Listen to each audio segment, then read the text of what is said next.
नमस्कार सालाम सबाई आंतरिक शुभेच्छा आशा करी आपनारा सबाई भालो आछेन आपनादेर आशीर्वादे दोयाय आमी बाबा दुजने मोटामुटी शारीरिकभावे भालो आछि। तो ड्राई सीजन बृष्टिपात नाई हालका हालका शीत आछे बेश भालोई लागे। तो काज काम अनेकटाई गुछिये आना हयेछे तो कोनोटा पुरो हय नाई किछु किछु बाकी आछे दुई एक दिनेर मধ্যে शेष हये जाबे। सबचेये प्रधान जे काज सेटा हच्छे सर्षे बोना सेटा हये गेछे। এখন সবজির বাগানে আলো টালো বুনবো এগুলো পর্যায়ক্রমে আর কি যে কাজগুলো থাকে সেগুলো আস্তে আস্তে করব।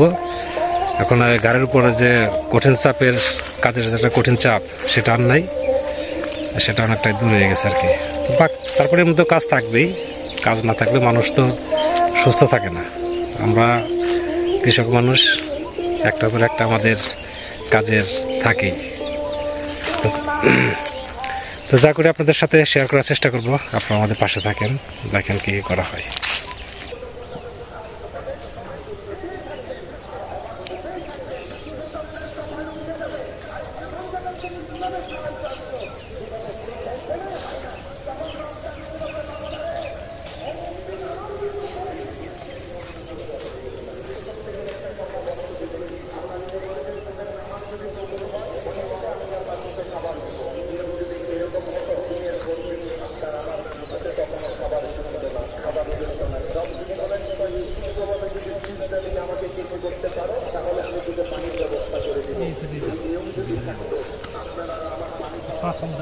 সমস্যা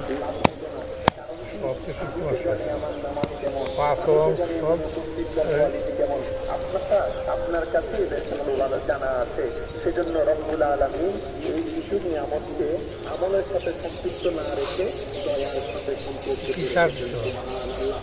সব সারি দিছি।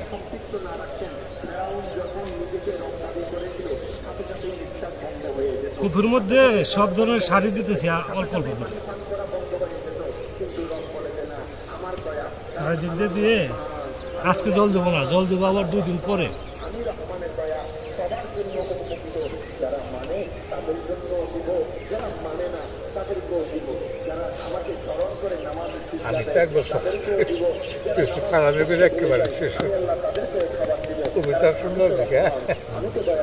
খালি ইউরিয়া 7টা দিচ্ছি ব্যাপারটি মই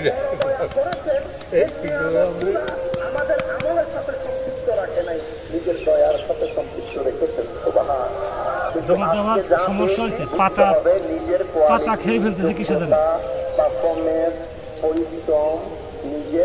নানান সমস্যা, দিন যায় আর সমস্যা। কারণ আমাদের রব হচ্ছে রহমানুর রহিম।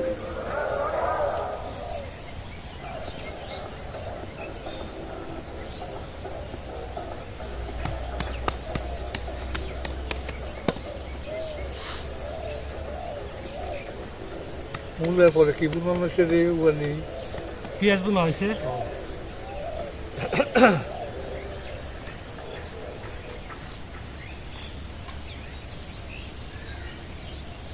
পাচন খুলে যায় কত বাজার রাখি দুপুরবেলা তো ডাইরেক্ট জায়গায় মির্জাপুর। মির্জাপুর যাওয়ার আগে তাড়াহুড়া থাকে, কখনো বাড়ি যাবো।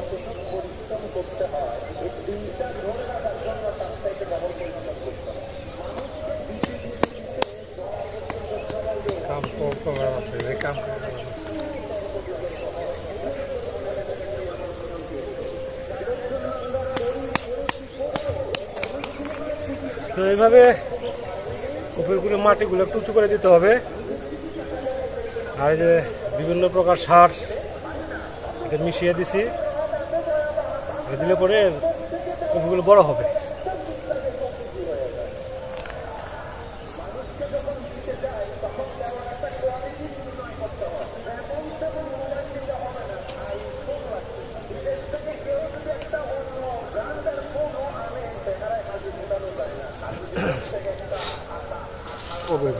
রাস্তা পরিষ্কার করে দিন।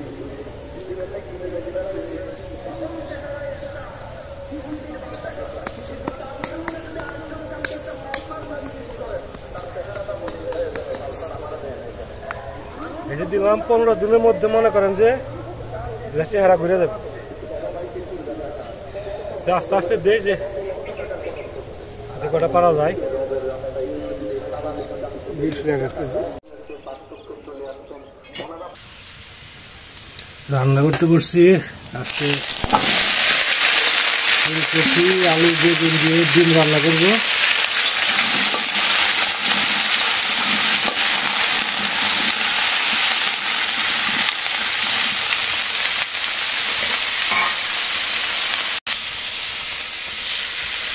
কষানো হয়ে গেছে, এখন একটু ঝোল দিয়ে দেবো।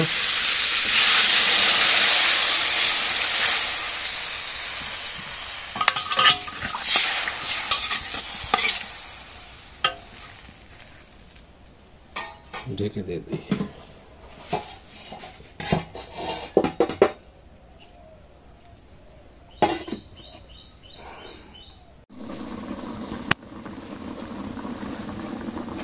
রান্না প্রায় শেষের দিকে।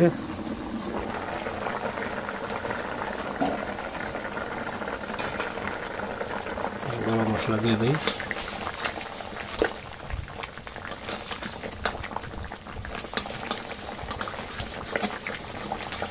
ভিজেছিল তো একটু শক্ত শক্ত হয়ে গেছিল মশলা।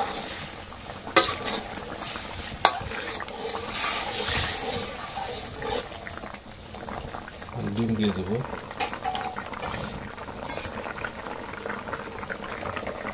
ডিম ভাজি নাই, ডিম আছে, হাতে সময় কম।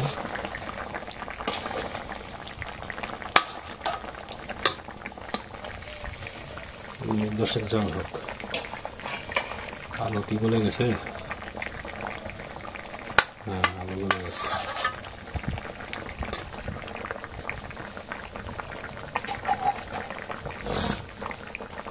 কালকে সকালের কাজ হচ্ছে এগুলো সারা, যে খেরগুলো আছে এগুলো শুকাইছে, এগুলো ওই যদি পাল্লা দেওয়া লাগবে, ওই যে ওই সাইডে রাখতে হবে। সব খেরগুলো শুকিয়ে গেছে।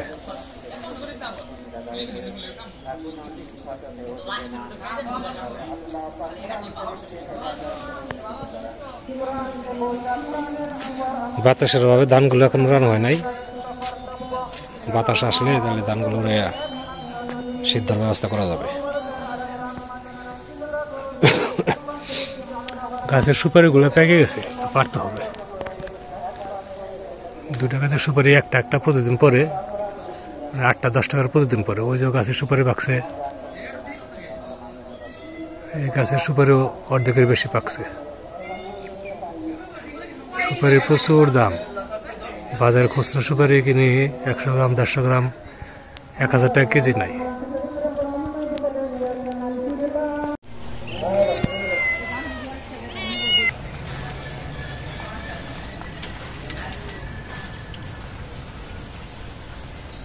আজকে রান্না করছি ডিমের তরকারি, ফুলকপি আলু আর বেগুন দিয়ে। সাথে আছে শাক, ডাঁটা শাকের সাথে হচ্ছে আপনার বেগুন ভাজি।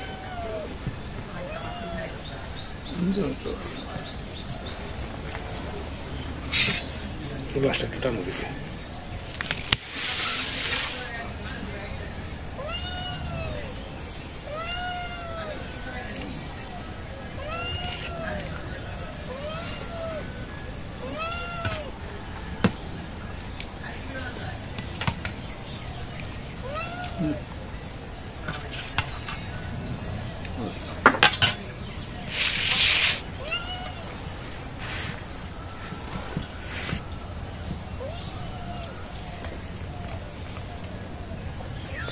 আজকে বাজে মঙ্গলবার না, আজকে তো বুধবার। আজকে হলো রুয়েলের হাট। আগে তো প্রতিদিন রুয়েলের হাট যাওয়া আছে, তাই না? আগে রুয়েলের হাটে যাওয়া আছে, এখান থেকে সোজা হেঁটে গেছে আমরা।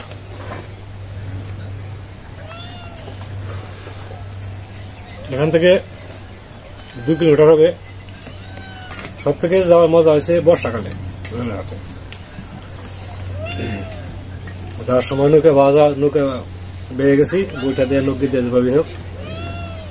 আসার সময় আবার বাদাম টানে আসা হয়েছে, আর মাছ ছোট একটা মাছ তুলছিল, ব্যাস একবারে 10 মিনিটের মধ্যে চলে আসছে।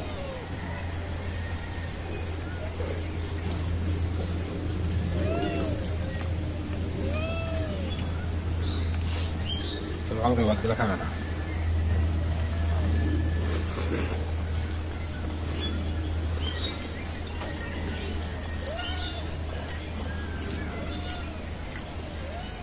আজকে তো কেমন হয়েছে?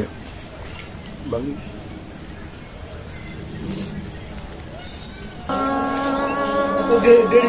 দেরি ভাই মির্জাপুর গেছিলাম।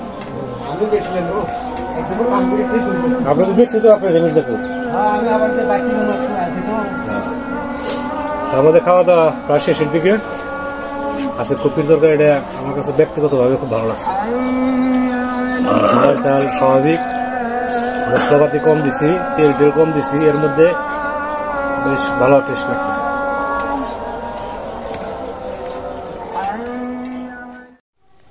এখন রাত্রি হয়েছে কয়টা বাজে, 8টার উপরে বাজে। পড়াইতে পড়াইতে আসলাম, আরেক জায়গায় রয়েছে। তো দাদার সাথে ওই অল্প সময়ের জন্য দেখা হয়। দাদার শরীরটা ভালো না, মানে শারীরিক অবস্থা খুবই খারাপ। বিশেষ করে মানে চিন্তা করতে করতে করতে করতে এমন অবস্থা যে তার মানে কয়টা করে ওষুধ, ঘুমের ওষুধ খাও, ঘুম হয় না। প্রতিদিনই মনে করেন ঘুমের ওষুধ খেয়ে ঘুমাইতে হয়, শরীর দুর্বল। মানে এই আমি তো প্রায় এসে গল্প টল্প করি, 2 দিন ধরে এসে দিয়ে ঘুমিয়ে থাকে। ওই রাস্তায় একটু দেখা হয়, ভাবলাম যে আজকে একটু সঙ্গ দিয়ে আসি। কারণ টেনশন থাকলে মনে করেন যে একটু গল্প টল্প করলে, মনের কথা আদান প্রদান করলে মন একটা হালকা হয়, টেনশন একটা দূর হয়। তো দাদার অ্যাকচুয়ালি মনে করেন যে আমাদের গ্রামে ওই ফ্রিভাবে কথা বলার মতো আমি ছাড়া তেমন কেউ নাই, তাই না? ওই দাদাদের সাথে কথা বলে, দাদারা আসলে তারা তো সবসময় থাকে না বাড়িতে। এই জন্য দেখা গেছে আমি একটু সময় পেলে দাদার সাথে সঙ্গ দেই। আবার এখান থেকে অবনীয় বসে রয়েছে। দাদা ঘুমিয়ে উঠছিল, আমি আসাতে আবার উঠছে আর কি। তো আসলে টেনশন কি কারণে সেটা তো আপনারা জানেনই। মানে আমি যতই তাকে বুঝাই কিন্তু সেই বুঝছে তার মধ্যে আসে না। চেষ্টা করে কিন্তু হয় না। অনেক চেষ্টা করি ভুলে থাকার অনেক চেষ্টা করে, কিন্তু বলে যে আমি ভুলে থাকার চেষ্টা করি, কিন্তু আমার তো ভুলতে পারি না। আসলে স্বাভাবিকই, এটা যতই চেষ্টা করুক মনের ভিতর থেকে এটা উদয় হয়ে আসে। অনেক চেষ্টা করি দূরে রাখার, কিন্তু দূরে থাকতেছে না। তো ইদানিং মোটামুটি ওই 8-10 দিন ধরে আমি দেখতেছি তার মানে শারীরিক পরিস্থিতি খুবই খারাপ। পরে আমি বিকালে বলছি যে আমি রাত্রে আসবো না, এসে গল্পটা করবো না, তো টেনশন যাতে না করে। কিন্তু বললে কি হবে, টেনশন নিজেদেরই আসে। আমরা সুস্থ মানুষ, তার তো স্বাভাবিকই। তো বেশি সময় নষ্ট করবো না, কারণ এরপর আবার আমার আরেক জায়গায় ডিউটি আছে হালকা পাতলা, ওটা ডিউটি করে তারপর বাড়ির দিকে যাব। তখনই তুমি তোমার দাদাকে খেয়াল রাখো নাকি? নবনী ভরসা নাকি? নবনী তো এলে ঘরে আগে খেয়ে নাও। তো আপনারাও আশীর্বাদ রাখবেন দাদার শরীরটা যেন সুস্থ থাকে, যেন একটু টেনশন মুক্ত থাকতে পারে। এমনি তো সে সবসময় কাজে ব্যস্ত থাকে। আরে আসলে কাজ নেই থাকি, সেইটাই দাদা, আমিও সবসময় এটাই প্রার্থনা করি যে পর্যন্ত ধরাধামে আছি, মানে কর্মজীবন অবস্থায় যেন বিদায় নিতে পারি, সেটাই আর কি, কার উপর যেন বোঝা হয়ে না চাপে। তো আপনারা ভালো থাকেন, সুন্দর থাকেন, সুস্থ থাকেন, আর আমাদের আশীর্বাদ রাখেন আমরা যেন ভালো থাকি। তা আজ পর্যন্তই, আবার আগামীকাল দেখা হবে।